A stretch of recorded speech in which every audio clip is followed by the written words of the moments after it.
मेरी साली जवान थी, पर जब भी मेरी बीवी मेरे पास आती तो मेरी साली रोने लगती और वह चीख मचाती। एक दिन बीवी की जगह साली को कमरे में बंद कर लिया और पूरे 1 घंटे साली के साथ। कभी कभी हम इंसान गुस्से और नाराजगी में वह सब कुछ कर जाते हैं जिसे करने से पहले शायद हमें एक बार नहीं 100 बार सोचना चाहिए। जज्बात में जाकर किए गए फैसले हमेशा हमें पछताने पर मजबूर करते हैं, और मेरी जिंदगी में भी कुछ ऐसा ही हुआ। गुस्सा और नाराजगी ने मेरी शादीशुदा जिंदगी को तबाह कर दिया। मेरी यह कहानी ना सिर्फ रोंगटे खड़ी कर देने वाली है, बल्कि बहुत से रिश्तों के लिए बहुत ही ज़रूरी भी है। इसलिए आखिर तक इस कहानी को ज़रूर सुनिएगा। मेरा नाम जगदीश है और मेरी उम्र तकरीबन 26 साल थी, और मेरा ताल्लुक एक मीडियम क्लास फैमिली से है। मेरी शादी को तकरीबन 3 महीने होने वाले थे, और यह 3 महीने मैंने एक दिमागी मुश्किल से ही गुजारे हैं। और इस दिमागी परेशानी की वजह और कोई नहीं बल्कि मेरी साली थी। दिन भर सेहतमंद रहने वाली मेरी साली को रात होते ही पता नहीं क्या हो जाता था, क्योंकि जब भी मेरी बीवी और मैं एक दूसरे के साथ वक्त गुजारने की ख्वाहिश और वो मेरे दरवाजे पे खड़ी रहती थी। ये सिलसिला शादी के पहले ही दिन से शुरू हुआ था, और आज भी मैं ऑफिस से थका हुआ लौटा था और मेरा मिलना पहले मेरी साली से ही हुआ था। मेरी बीवी कविता घर में मौजूद नहीं थी और मेरी साली हमारे ही पोर्शन में मौजूद थी। मुझे देखते ही उसके चेहरे पर एक अजीब सी मुस्कुराहट आ गई थी और वह खुद मेरे लिए चाय बनाकर लाई। मजबूरन मुझे उसके हाथ का चाय पीनी पड़ी। मैंने सोच लिया था कि चाय खत्म होते ही मैं सीधा अपने कमरे में चला जाऊंगा, क्योंकि पिछले 10 मिनट से मेरी साली सोफे पर बैठी लगातार मुझे देख रही थी और मैं चुपचाप चाय पी रहा था। उसकी नज़रों का अंदाज़ा ऐसा था कि मुझे घबराहट का एहसास हो रहा था, और हमेशा ही ऐसा होता था कि जब भी मैं उसके पास होता उसकी नज़रों का रवैया ही बदल जाता। उसके चेहरे पर एक अजीब सी मुस्कुराहट होती और वह बिना कुछ कहे मुझे देखती रहती।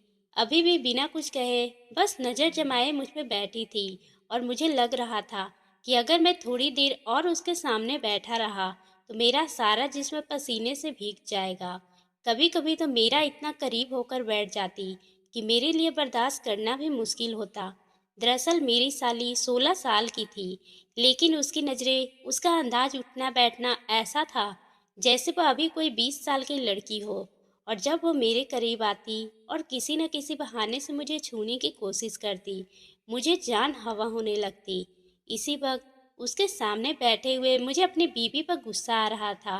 बीवी कविता पता नहीं कहाँ गायब हो गई थी, और मैं बहुत मुश्किल से अपनी साली को बर्दाश्त कर रहा था। कविता को मालूम था कि मुझे इसका इस वक्त घर से बाहर निकलना पसंद नहीं है, लेकिन वह फिर भी मेरी मर्जी के खिलाफ जाती थी। और थोड़ी और देर ही गुजरी, मेरे लिए उसके सामने बैठना बहुत ही मुश्किल हो गया था। तो मैंने सोफे से उठकर खड़ा हुआ और मैंने अपनी साली से कहा, तुम्हारी दीदी आ जाए तो उसे मेरे पास कमरे में भेज देना। मेरी बात सुनते ही मेरी साली कहने लगी, कमरे में जाकर अकेले क्या करेंगे, यही मेरे पास बैठकर मुझसे बातें करो। मैं तन्हाई से बोर हो जाती हूँ। मेरी मम्मी भी घर पे नहीं होती है, वह तो काम पे चली जाती है मुझे अकेला छोड़कर, और दीदी के पास भी मेरे लिए वक्त नहीं है। उसकी बातें सुनकर, उसकी शक्ल देखकर मैं हैरान रह गया। मेरे लिए इस तरह उसके आगे बैठना सिवाय मुसीबत और परेशानी और कुछ भी नहीं था। मेरी बीवी कविता हमेशा की तरह मेरी ऑफिस के आने के वक्त घर पे मौजूद नहीं थी। इसी वक्त मुझे एहसास हो गया था कि मेरी साली को जवान लड़की बनना पसंद है, लेकिन इस बात का अंदाज़ा नहीं था कि उसके अंदर तो जवान लड़की जैसे जज्बात भी मौजूद है। उसका सजना संवरना हरगिज भी एक कम उम्र की लड़की जैसा नहीं था, बल्कि वह तो मुझे कविता से भी ज़्यादा बड़ी लगती थी। आधे घंटे में ही उसके सामने बैठकर उसकी नज़रों को बर्दाश्त करता था, और फिर मेरी हिम्मत खत्म हुई तो मैं अपनी साली से कह दिया कि मैं थोड़ी देर आराम करना चाहता हूँ। कविता तो पता नहीं कब आएगी, लेकिन मैं ऑफिस से बहुत थका हुआ आया हूँ। ये सुनकर मेरी साली मुस्कुराकर कहने लगी, अच्छा जाओ, आप अपने कमरे में जाकर आराम कर लो। उसकी बात सुनकर मेरी सांस में सांस आई और मैं फौरन अपने कमरे में चला गया। बिस्तर पर जाते ही मैंने सोचा, घर जमाई रहना कितना मुश्किल काम है। मेरी माँ ठीक ही कहती थी कि घर जमाई बनने के बाद तेरी कोई इज्जत नहीं रहेगी। मेरी घर जमाई रहना अब गुलामी बन चुकी थी, क्योंकि मैं यहाँ अपनी मर्जी से उठ बैठ भी नहीं सकता था। मैं हर काम अपनी सास की मर्जी से करता और सबसे ज़्यादा शर्मिंदगी मुझे उस वक्त होती जब मैं कविता एक दूसरे के साथ वक्त गुजारना चाहते और मेरी साली अपने कमरे से उठकर हमारे कमरे में आ जाती। मेरी साली को रोजाना रात को इस वक्त अचानक से पता नहीं क्या हो जाता है और वह रोती तड़पती हुई नीचे आती है और आते आते जोर जोर से हमारे कमरे का दरवाजा बजाने लगती है।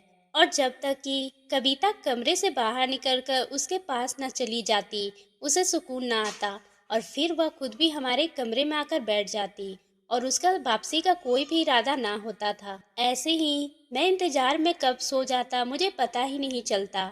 मैं अपनी साली की हरकतों से बहुत ही ज़्यादा तंग आ चुका था, क्योंकि उसकी वजह से मेरे और कविता के बीच ठीक तरह से कोई रिश्ता ही नहीं बन पा रहा और ना ही हम एक दूसरे के साथ वक्त गुजार सकते थे और ना ही सुकून से बैठकर बातें कर सकते थे।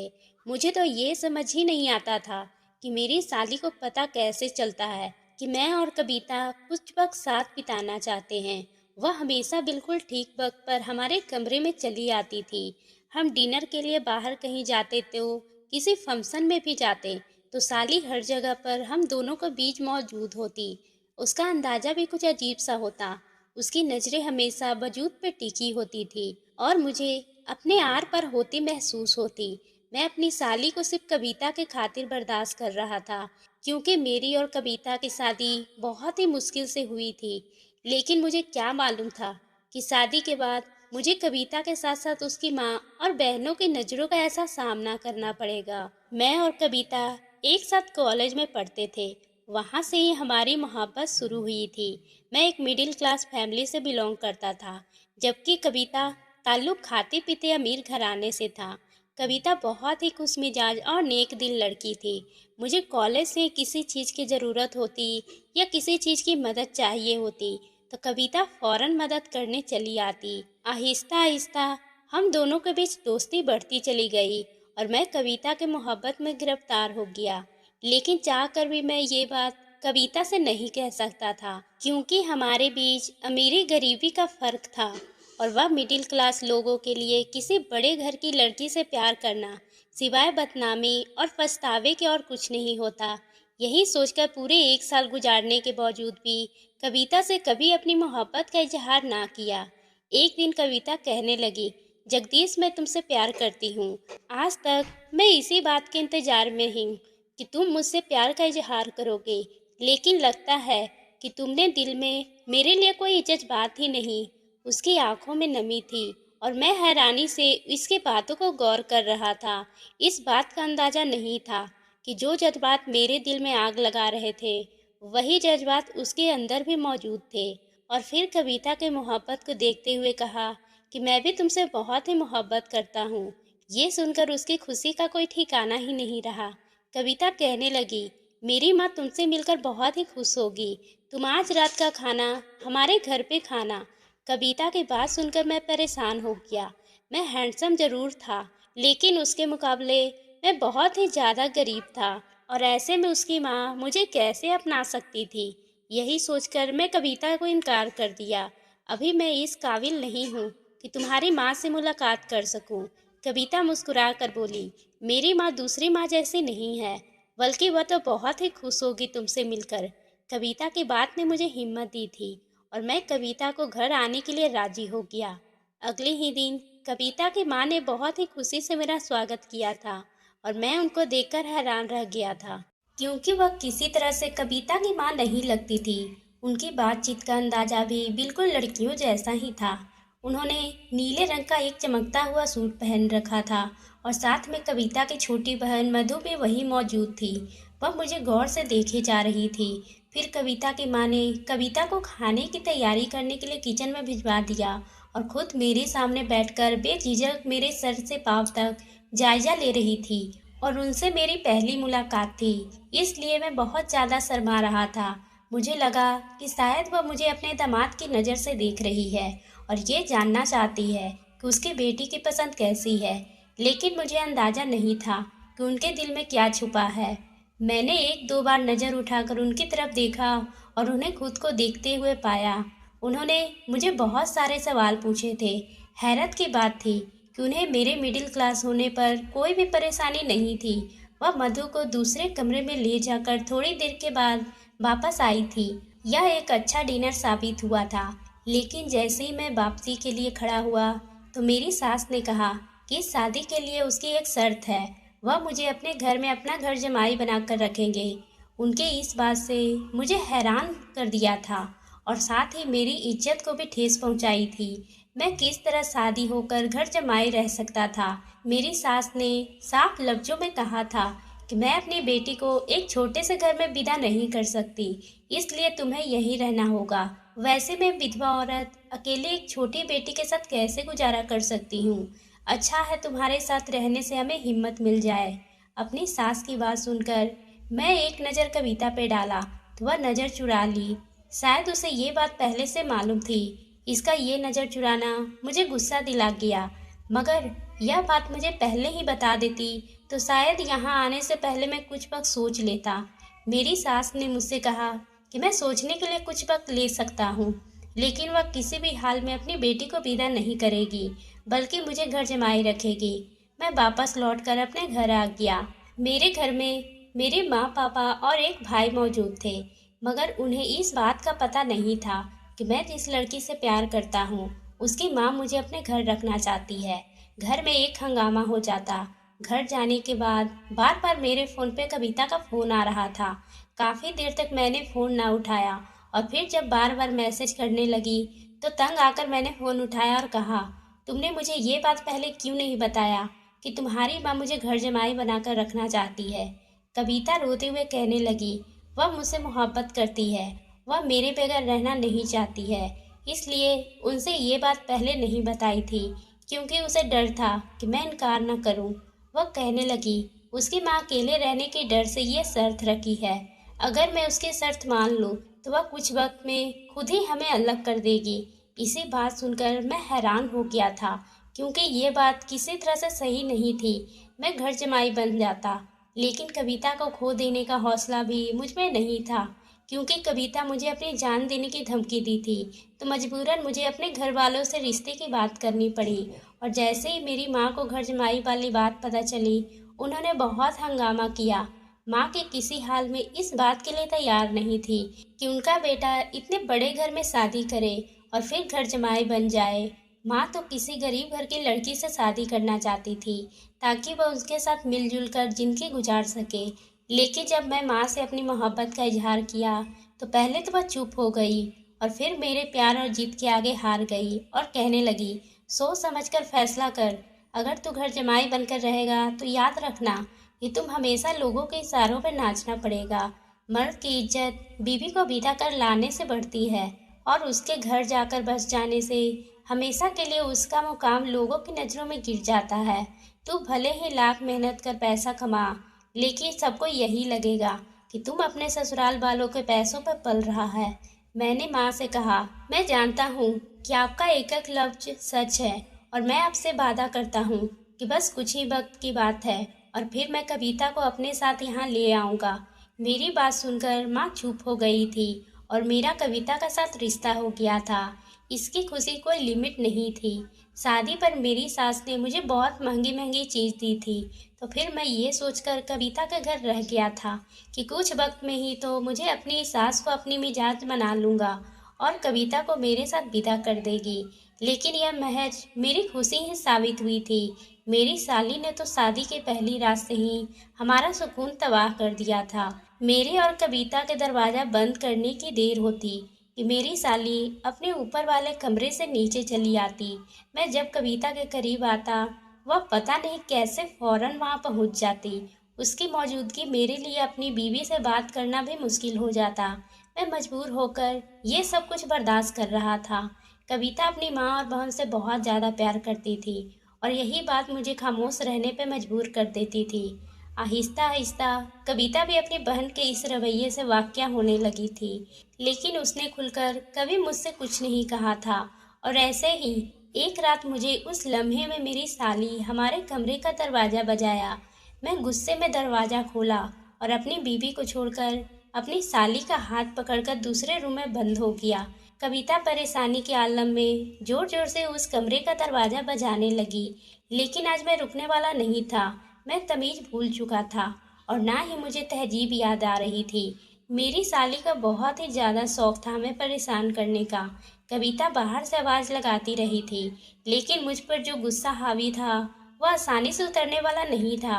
पूरे 1 घंटे बाद जब मैं कमरे का दरवाज़ा खोला तो मेरी साली सोफे पर बैठी हुई थी। कविता कमरे में दाखिल हुई और मेरी सास भी साथ में अंदर चली गई और उसने मेरी गिरेबान पकड़कर रोते हुए कहने लगी, तुमने मेरी बहन के साथ क्या किया है? मैं खुद को कविता से छुड़ाया और कहा, अपनी बहन से पूछ लो, वह हमारे दरमियान क्या हुआ है? कविता परेशानी से अपनी बहन से पूछने लगी, मधु तुम ठीक तो हो ना? कोई परेशानी की बात तो नहीं? जगदीश ने तुम्हारे साथ क्या किया है? इस बात पे मैं मुस्कुरा उठा और कहा, तुम्हारी बहन के साथ बुरा कुछ नहीं हुआ, बल्कि वो तो तुम्हारे साथ बुरा की है और अब वह तुम्हें खुद सारी बातें बताएगी। कविता हैरत से मेरी तरफ देखने लगी और फिर अपनी बहन से कहा, तुम मुझे बता दो कि जगदीश क्या कह रहा है। और फिर मधु ने सारी बात बता दी। उसे सुनकर कविता दंग रह गई। उसे यकीन ना था कि उसकी माँ और बहन उसके साथ ऐसा भी कुछ कर सकती है। मेरी सास और मधु रोते हुए कविता से कहने लगी, मुझे माफ कर दो, लेकिन यह सच है कि तुम मेरी सौतेली बेटी हो। जब मैं इस घर में शादी कर आई थी तो इस समय तुम बहुत ही छोटी थी और तुम्हारे पिता ने मुझसे कहा था कि ये सच्चाई तुम कविता को कभी मत बताना और अपनी बेटी से बढ़कर प्यार करना। जब तुम्हारे पिताजी इस दुनिया को छोड़कर चले गए तो ये सारी संपत्ति तुम्हारे नाम पर थी। धन की लालच में आकर ये सारी संपत्ति मैं सिर्फ मधु के नाम कर देना चाहती थी। इसलिए मधु के साथ मिलकर हमने प्लान बनाया कि जगदीश के साथ तुम्हारी शादी कर इस घर से घर जमाई बनाकर रखेंगे और फिर तुम दोनों की लड़ाई करवाकर तुम दोनों को अलग कर देंगे। जब जगदीश ऑफिस चले गए तो हमने तुम्हारे कमरे में एक छोटा सा कैमरा सेट कर दिया था ताकि तुम दोनों करीब ना हो सको, क्योंकि तुम्हारी औलाद होती तो तुम्हारे जायदाद के हकदार बन जाते। इसलिए तुम दोनों के बीच हमेशा मधु जाकर परेशान करती थी। अपनी माँ के मुंह से ये सुनकर कविता के होश उड़ गए थे। वह अपनी माँ से कहने लगी, माँ अगर आपने मुझे ये बात पहले कह देती तो मैं खुशी से अपनी सारी संपत्ति आपके नाम कर देती। मैं ऐसे धन को नहीं लेती जिसके लिए आपको इतना नीचे गिरना पड़ा। मधु कविता के पैरों में गिरकर माफ़ी मांगने लगी, लेकिन कविता ने कहा, मैं अब इस घर में 1 मिनट भी रहना नहीं चाहती। मैं अब अपने ससुराल जाना चाहती हूँ। जगदीश मुझे माफ़ कर देना, मैं तुम पे शक की, पर अगर तुम नहीं होते तो ये सच्चाई मुझे कभी पता नहीं चलती। मैंने कहा, कविता जब मैं मधु को कमरे में लेकर आया था तो मैं मधु को बहुत डराया और कहा, मुझे सच बताओ कि तुम ऐसे हमें परेशान क्यों करती हो। वह डर गई थी और उसने सारी सच्चाई मुझे बता दी। कविता ने माँ से कहा, जो आपने मेरे साथ किया है उसके लिए मैं आपको कभी माफ़ नहीं करूँगी और मुझे अपने ससुराल में जाकर बस जाना चाहिए। कविता की बात पर सास ने बहुत रोते हुए उसे रोकने की कोशिश की और माफ़ी भी मांगी, पर अब कविता यहाँ नहीं रहना चाहती थी। इसलिए कविता ने अपने घर पर चले जाने का फैसला कर लिया और सारी जिंदगी माँ को तन्हा के लिए उस घर में रह गई थी। ये उनकी सबसे बड़ी सजा थी। तो दोस्तों, आपको ये कहानी कैसी लगी? अगर पसंद आई हो तो आप मेरे चैनल को सब्सक्राइब करना ना भूलें और बेल आइकन को भी प्रेस कर लें ताकि हम आपके लिए इसी तरह की दिलचस्प कहानी लाते रहें।